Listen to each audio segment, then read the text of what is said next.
Le titre de ma présentation d'aujourd'hui, Calmer le jeu de l'urgence de clarifier les niveaux de la liberté d'expression. C'est un peu de la palissade de le dire, mais nous sommes collectivement, socialement et politiquement plongés dans une soupe collective qui chauffe de plus en plus.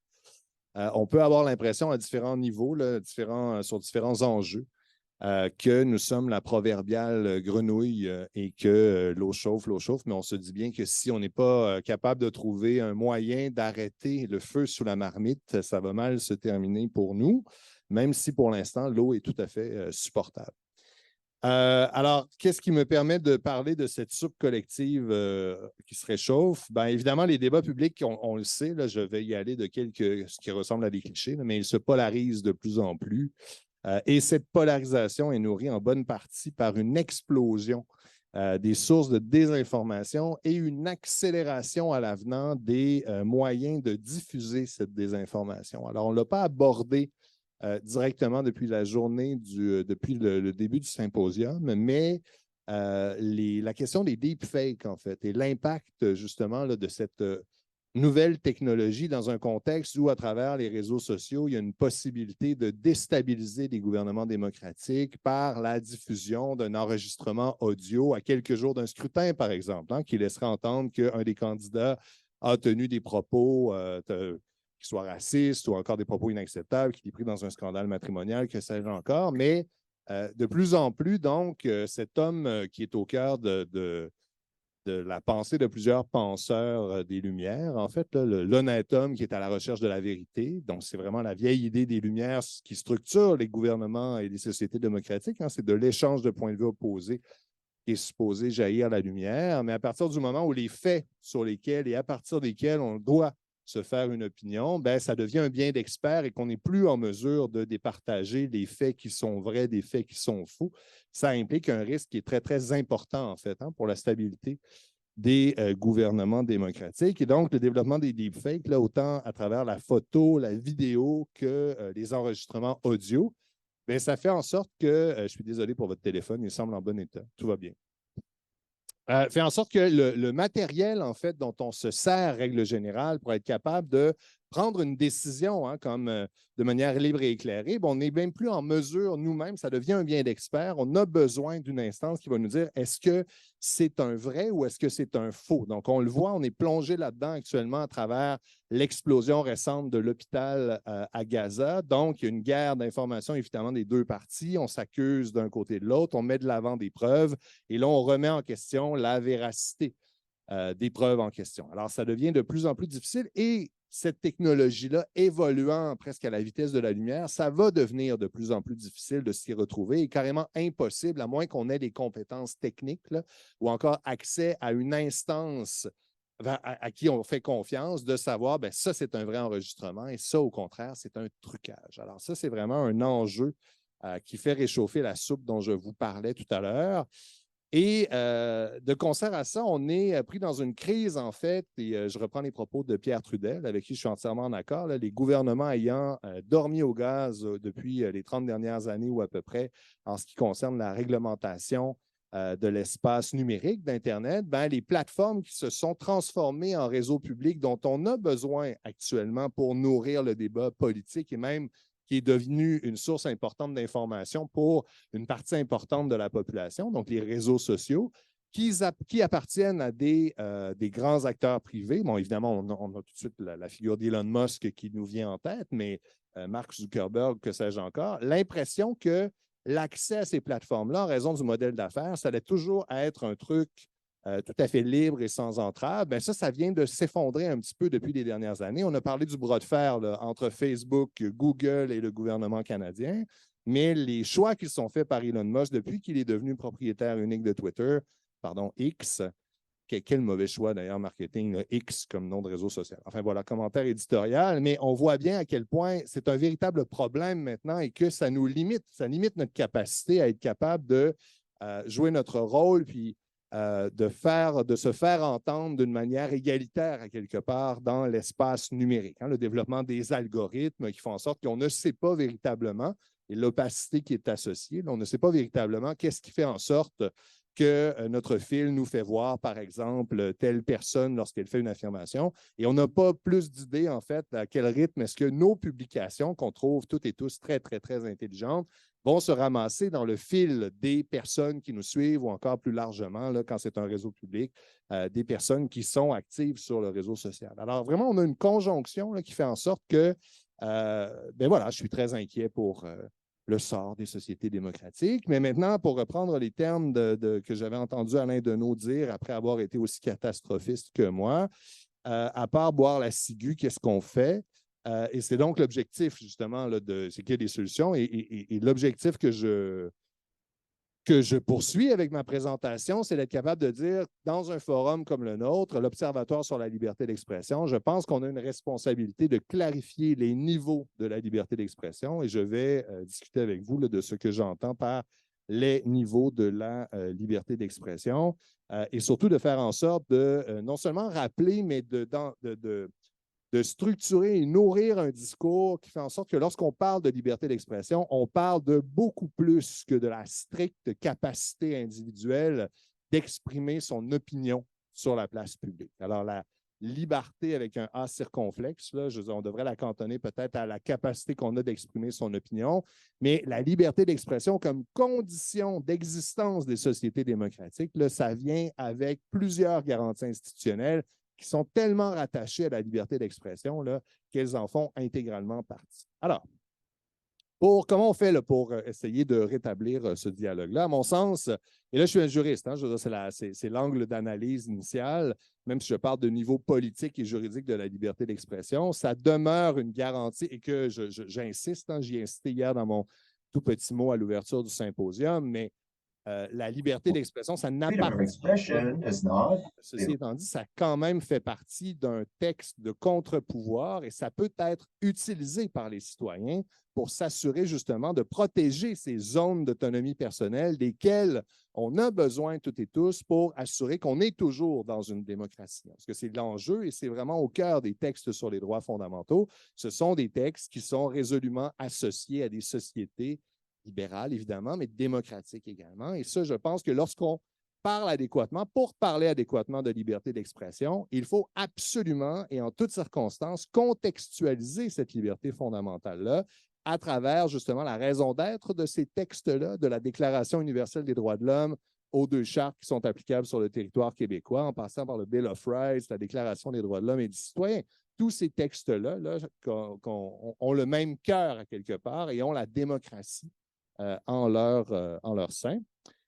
Et donc, l'objectif de ces textes-là, si on essaie de résumer le jeu, mon objectif, en fait, c'est de faire une présentation aussi courte que possible pour laisser plus de temps aux questions. On aura l'occasion à cette heure-là de celles et ceux qui auront encore de l'énergie pourront participer. Quel est l'objectif de ces textes-là sur les droits fondamentaux? Bien, essentiellement, et je remonte à 1948, là, pour moi, 1948, après la Deuxième Guerre mondiale, sans faire le point Godwin, mais c'est quand même là où il y a eu une refonte du pacte démocratique. Après 1948, les textes sur les droits de la personne, il y a eu un moment collectif porté par le plus jamais ça, porté par la découverte des horreurs, donc des camps de concentration, porté par la découverte, ou en tout cas la prise de conscience, en fait, qu'un gouvernement élu, indépendamment des malversations qui avaient mené à l'élection du gouvernement nazi en Allemagne, mais quand même élu démocratiquement, pouvait s'en prendre de manière répétée et horrible au-delà de l'imagination à des groupes minoritaires, donc les Juifs au premier chef, bien sûr, mais également les personnes handicapées, les personnes âgées, les Tziganes, les Roms, et j'en passe. Et donc, le plus jamais ça, l'objectif après 1948, c'est véritablement d'assurer la coexistence pacifique au sein des sociétés démocratiques qui doit protéger ses citoyens contre de potentiels abus de groupes majoritaires, hein, la fameuse tyrannie de la majorité, là, qui est maintenant au cœur des textes sur les droits fondamentaux. Et évidemment, puis ça c'est le cas depuis la Magna Carta de 1215, c'est au cœur d'un État de droit, protéger les citoyens contre l'arbitraire, l'application arbitraire de la puissance publique. Alors, comme je suis essoufflé, je prends 2 secondes pour saluer le traducteur ou la traductrice. Je suis désolé, je parle beaucoup trop vite. J'espère qu'ils sont capables de suivre. Richard, are they able to follow? No? Yeah, that's good? OK, oh, c'est parfait. Donc voilà, je le disais, hein, mais on ne peut pas non plus réfléchir autour de la liberté d'expression de manière valable en faisant comme s'il n'y avait que la liberté d'expression dans les textes sur les droits fondamentaux. Alors, il faut la contextualiser, cette liberté fondamentale-là, bien sûr en tenant compte de l'objectif des textes au sein desquels on a enchâssé la liberté d'expression, mais également en tenant compte que dans ces mêmes textes-là, on protège d'autres dispositions, d'autres garanties qui vont nécessairement colorer l'interprétation valable ou légitime qu'on peut avoir de cette liberté fondamentale-là. Évidemment, on pense au droit à l'égalité, mais on pourrait penser aussi là, à la vie, à la santé, à la sécurité, aux autres libertés fondamentales, etc. Tout ce préambule pour en venir au niveau de la liberté d'expression. Alors, je vous dirais que les niveaux de la liberté d'expression là, vont varier en fonction de la perspective A, individuelle, ou B, institutionnelle.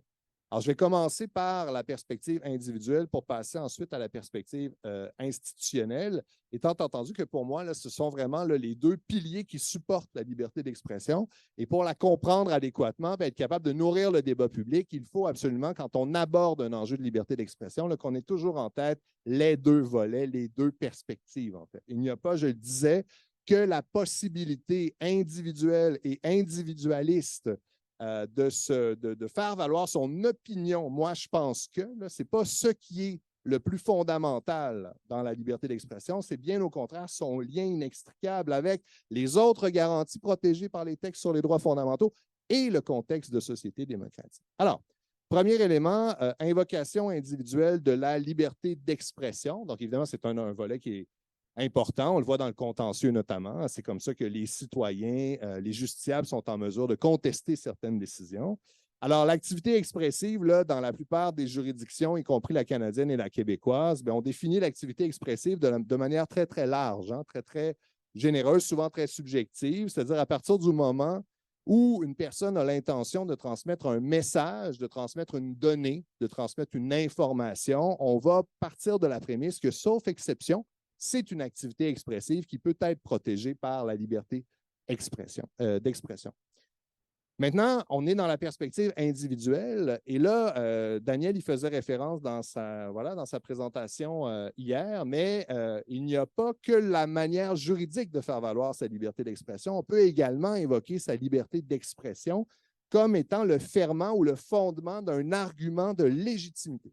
Donc, on peut invoquer la liberté d'expression sans même tenir compte de la définition juridique en disant ou en contestant une décision qui a été prise par une institution, un employeur ou encore l'Assemblée nationale. Récemment, un exemple de ça, c'est ce qui est arrivé, vous en avez peut-être entendu parler, là, ce qui a été qualifié de manière exagérée comme l'affaire Cormier-Denis.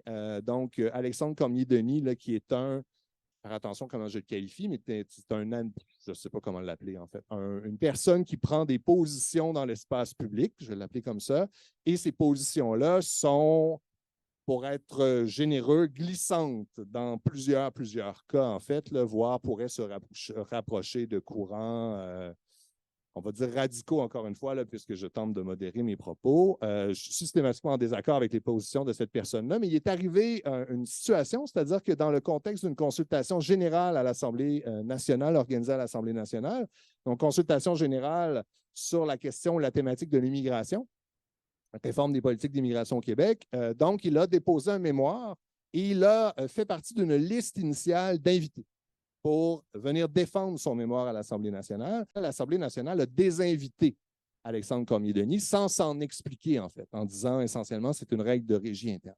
Alors, évidemment, là, Alexandre Cormier-Denis va invoquer la liberté d'expression et le débat qui entoure ça, même s'il n'y a pas juridiquement une possibilité pour Cormier-Denis de démontrer une atteinte à sa liberté d'expression en l'espèce, le fait que il invoque le fait qu'à l'Assemblée nationale, on devrait entendre toutes les voix, même la sienne. Bien évidemment, il se fonde sur la liberté d'expression et la place que cette liberté fondamentale-là devrait avoir dans la manière qu'ont les membres de l'Assemblée nationale de décider qui on invite et qui on n'invite pas.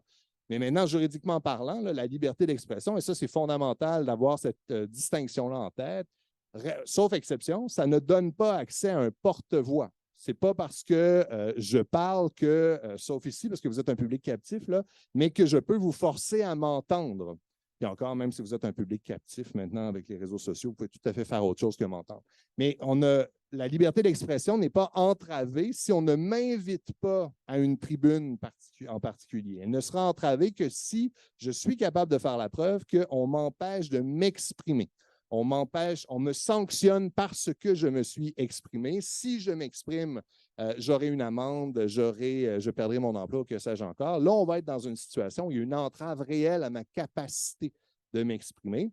Alors que si je demande l'accès de m'exprimer d'une certaine manière ou en parlant dans un micro ou avec un porte-voix dans un festival X, Y ou Z, bien là, juridiquement parlant, ça va être très, très difficile pour moi de faire la preuve d'une atteinte à ma liberté d'expression.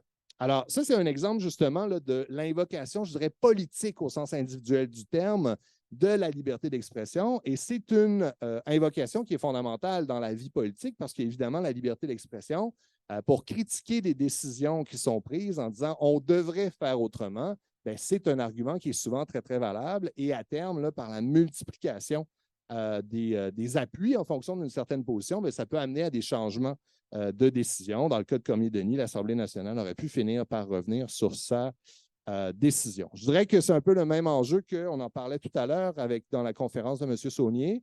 La question donc de l'équilibre des points de vue qui doivent être couverts dans un article de presse, c'est un choix qui est fait par le journaliste, par le média d'information, mais c'est certain qu'il y a des enjeux de légitimité à partir du moment où, par exemple, le point de vue extrémiste est porté par une personne qui est candidat à une élection, voire une personne qui est élue président des États-Unis, je le nomme comme ça. Donc, cet enjeu-là, la légitimité d'une décision de ne pas couvrir cette position-là qui est portée par une personne qui est appuyée par plusieurs millions de personnes, va devenir plus difficile à supporter, évidemment, au sens politique du terme, même si elle n'impliquerait pas nécessairement une entrave à la liberté d'expression de la personne comme telle. Alors voilà sur le volet individuel et politique. Et maintenant, individuel et juridique, je le disais tout à l'heure, pour qu'on puisse parler valablement d'une entrave à la liberté d'expression, il faut que la personne soit en mesure de faire la preuve qu'elle est empêchée de s'exprimer ou encore qu'on la sanctionne d'une certaine manière en raison du contenu ou de la forme, en fait, de son message. Alors, pour qu'on parle valablement d'une entrave à la liberté d'expression, il va falloir qu'on identifie la source qui est responsable de cette entrave-là. Et règle générale, la personne ou l'institution qui sera responsable de cette entrave, ce sera une institution, une personne qui a un pouvoir de contrainte sur la personne qui invoque sa liberté d'expression. Alors, mon voisin n'a pas à respecter, ben oui, dans une certaine mesure et dans certaines circonstances, c'est ça qui est beau avec le droit. Hein. On peut toujours imaginer une situation où mon voisin pourrait valablement limiter ma liberté d'expression. Mais règle générale, les sources d'une entrave à la liberté d'expression, on va parler de mesures ou de décisions gouvernementales, on va parler d'une loi qui peut être ensuite utilisé par des acteurs privés et qui impliquerait une entrave à la liberté d'expression. On pense à la diffamation, par exemple. Hein. Je veux dire, si je crois avoir subi une atteinte à mon droit à l'honneur, à la réputation et à la dignité, je peux saisir un tribunal qui, à terme, pourrait sanctionner une personne parce qu'elle s'est exprimée. Alors, évidemment, je vais avoir un rôle à jouer comme acteur privé, mais dans les faits, la source de la violation, c'est la loi qui me permet de poursuivre une autre personne pour diffamation. Et l'autre situation là, qui monte tout de suite en tête et qui est possible, évidemment, là, de rattacher au volet juridique en raison de la Charte québécoise, c'est le domaine des relations de travail. Alors, l'employeur, comment et dans quelles circonstances peut-il valablement limiter la liberté d'expression de ses employés? Alors, cette distinction-là est importante parce que quand on la met en parallèle avec la conception politique de l'invocation individuelle de la liberté d'expression, on réalise que des pressions faites par des groupes sur des institutions ou sur d'autres personnes pour changer des décisions ou encore des postures, ça ne sera pas considéré comme une atteinte à la liberté d'expression au sens juridique du terme. Ça fait partie là, du domaine où c'est liberté d'expression contre liberté d'expression, et ça, c'est au cœur des sociétés démocratiques. Alors, c'est tout à fait légitime, en fait, de faire un appel au boycott d'une entreprise privée si on juge qu'elle a défendu publiquement une posture qui est absolument inacceptable. Mais là où, à terme, la décision n'impliquera pas une atteinte quelconque à la liberté d'expression de cette entreprise-là, l'entreprise, elle est libre de céder aux pressions ou pas. Vous me suivez? On est vraiment dans un rapport là, qui est au cœur des sociétés démocratiques. Alors ça, c'est vraiment important de garder ça en tête, surtout dans le contexte des débats qui sont très, très polarisés.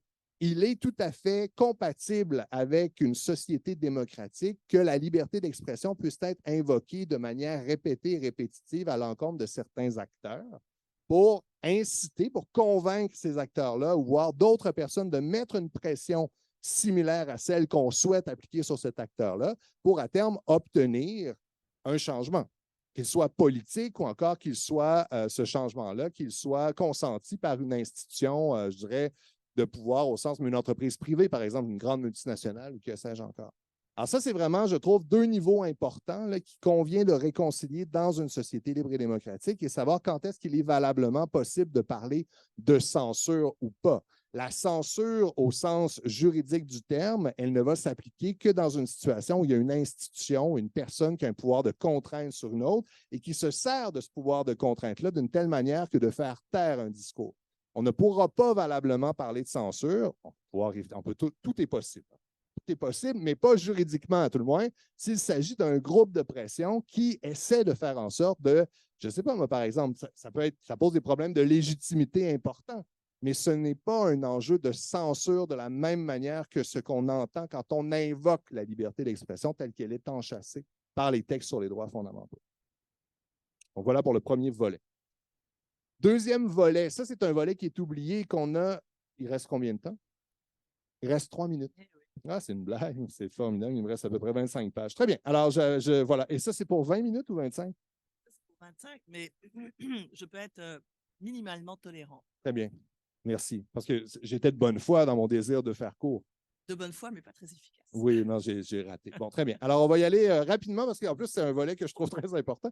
Le volet institutionnel, c'est un volet qui passe trop largement et trop fréquemment sous silence, en fait. Et je le disais, là, pour être capable de saisir la liberté d'expression comme une condition d'existence d'une société démocratique, il faut garder en tête que la capacité qu'on a d'utiliser notre liberté d'expression et nos droits démocratiques dépend de l'existence d'institutions et de garanties institutionnelles de nature à nous donner accès à ces informations, à ces faits, à ces analyses rigoureuses, fiables et de qualité. À travers l'argument, donc, de la transparence, notamment si on se tourne vers les instances gouvernementales, mais également à travers la capacité qu'on a collectivement de charger des groupes de personnes de travailler, de consacrer leur existence professionnelle à rechercher ces faits-là sur la base desquels on sera capable de fonder nos analyses personnelles et démocratiques.